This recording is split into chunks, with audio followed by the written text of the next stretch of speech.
50周年的欧中峰会还没开场就冷到骨子里。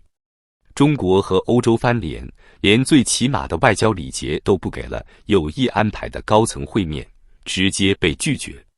你没看错，北京设宴盛情邀请，冯德莱恩和科斯塔决定亲临北京，最核心领导人却回绝了与其见面的安排。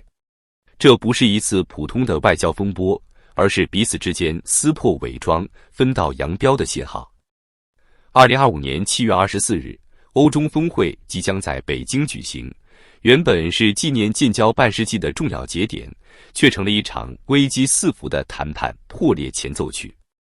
欧洲方面早已心知肚明，这次来北京不是为了共赢，而是摊牌。这场峰会在准备阶段就已火药味十足。欧盟干脆取消了原定的经济对话，北京方面则立马报复，取消冯德莱恩访问合肥时原定参观的科技企业行程。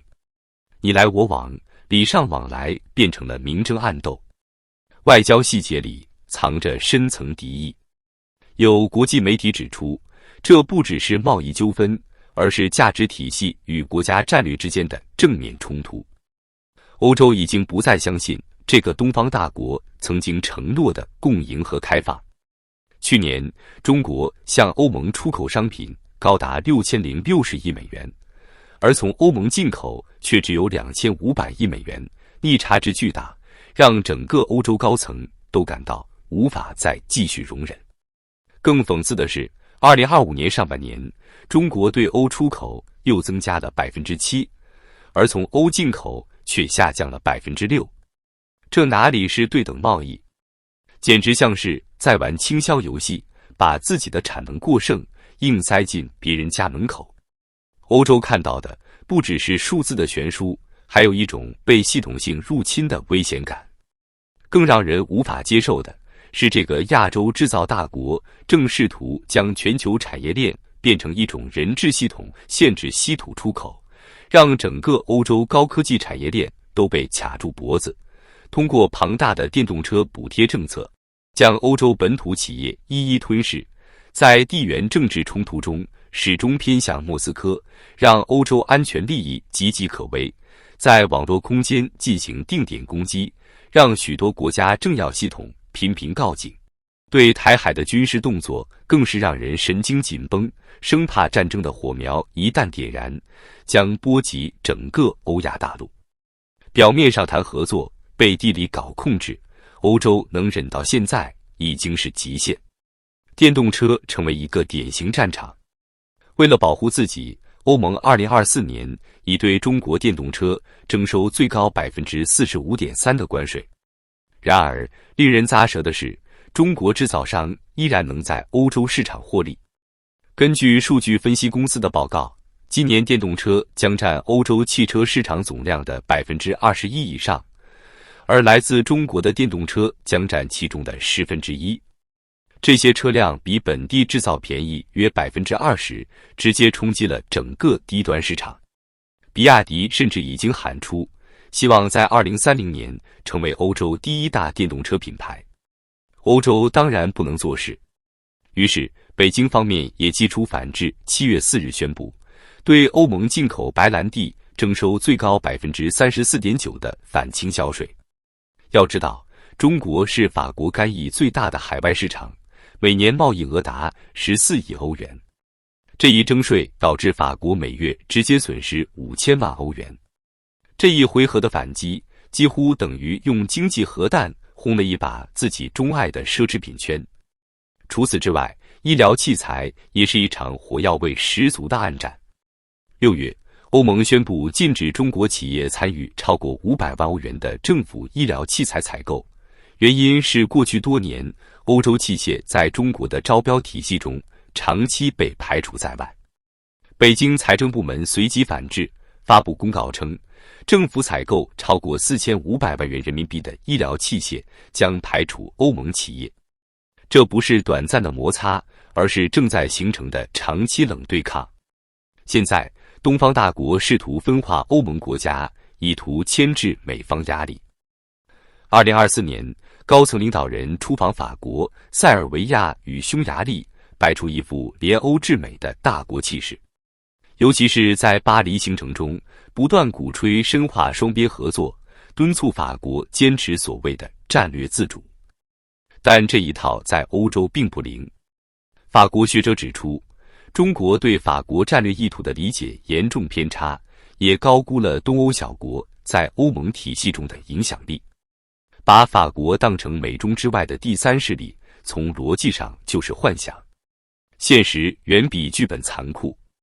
经济学人点出关键，欧盟或许对川普存有疑虑，但对北京的不信任早已深入骨髓。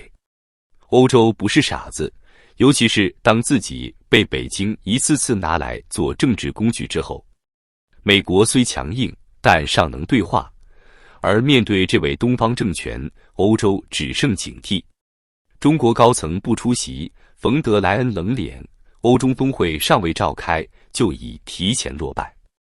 中国本想借中欧建交50周年大搞外交秀，结果却变成了一场现实打脸秀，没有鲜花掌声，只有冷漠怀疑。北京还在幻想联欧制美，但现实是，欧洲已决心和中国战略脱钩。2025年夏天，中国的外交、经济双重破局已清晰可见。在白兰地、电动车、医疗器材这些争端之外，更令北京难堪的是外交面子的彻底破产。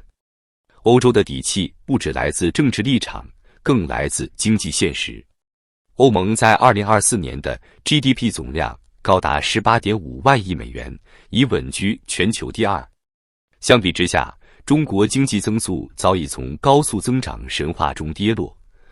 2025年上半年 GDP 增长仅 2.9%， 创下近10年来最低水准。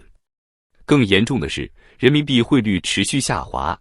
2025年上半年一度跌破 7.6 对1美元，资本加速外流，外资连续第6个季度净流出，仅第2季度资金撤离就超过420亿美元。本就依赖出口为生的经济体，此刻想要靠主场外交打回主动权，却换来了欧洲的冷脸和回避。曾经以为可以左右谈判局势的那些筹码，如今却变成被动的包袱。在对外博弈中，被推上前线的是那3样被寄予厚望的新产业：电动车、锂电池、光伏。但2025年刚过半，就接连传来坏消息。库存居高不下，仅电动车一项，国内积压已达450万辆。比亚迪第1季度利润下降 32%， 蔚来、小鹏等车企股价暴跌超过 40%。海外市场方面，由于高关税和安全审查阻碍，出口骤减，多家欧洲经销商暂停新订单，甚至开始清库存不续约。本想通过价格优势撕开欧洲市场，结果却发现，在别人的主场，便宜不再等于胜利。与此同时，稀土出口管控这张所谓王牌也开始反噬自己。欧洲反手祭出多项应对，德国 BASF 投资12亿欧元，在芬兰兴建稀土替代原料基地；法国与比利时联合设立战略矿物基金，目标3年内将对华依赖降至 50% 以下。欧盟议会通过关键原材料法案，拨款50亿欧元，加速战略资源去中国化。以为能当卡脖子的筹码，反而逼迫对手全面转身。过去掌握全球70%稀土出口的优势，如今变成一把锈刀，既刺不动别人，也伤到了自己。不仅在经济战线上处于被动，这个东方国家在地缘与舆论上的处境也越来越孤立。美欧日3边联合不断深化，日本与欧盟签署先进技术互通协定，直接绕开中国供应链。韩国将高端芯片封装技术转移至波兰，印度吸纳越南、马来西亚的代工产能，快速崛起为西方的新制造核心。2025年7月，美国政府进一步收紧对人工智能、半导体、量子通信等敏感领域的技术转让，全面限制中国资本参与，对外投资、并购、项目合作全面遭遇封锁。欧美日组成的技术民主联盟，逐步将中国企业排除出关键产业链圈层。曾被寄望成为新秩序设计者的那个角色，如今连进入游戏的门票都快被吊销了。地缘上，本想依靠俄罗斯与伊朗支撑反美阵营，但现状让人大跌眼镜。俄罗斯深陷战争泥潭，军费吃掉 GDP 的1/3，根本无力相援。伊朗国内政局不稳，与中国签订的原油换人民币项目几近流产，连老朋友巴西都公开表示，中国在全球对话中越来越缺乏信用。而在亚太周边，更没有多少友善声音。菲律宾公开质疑南海主权主张，日本、澳洲与印度展开多边防务合作，台海周边的联合军演变成常态。东盟国家逐步从沉默转向疏远，对中国在区域内的行为越来越警觉。此刻，北京不再被视为全球增长引擎，而是越来越多国家眼中的不确定因素。曾幻想借去美元化全球南方“一带一路”等方案，在后欧美时代构建自己的话语权。如今，这些计划正一个个被现实击穿。没有足够技术，没有稳定盟友，没有市场出口，剩下的只有一地鸡毛与幻梦。欧中峰会只是一个节点，真正改变的是世界对中国的认知方式，从曾经的战略伙伴到如今的风险源头，从合作的对象变成防备的对象。而这个国家仍然站在自己的话语高台上高喊，我们是世界的中心。但世界正在转身，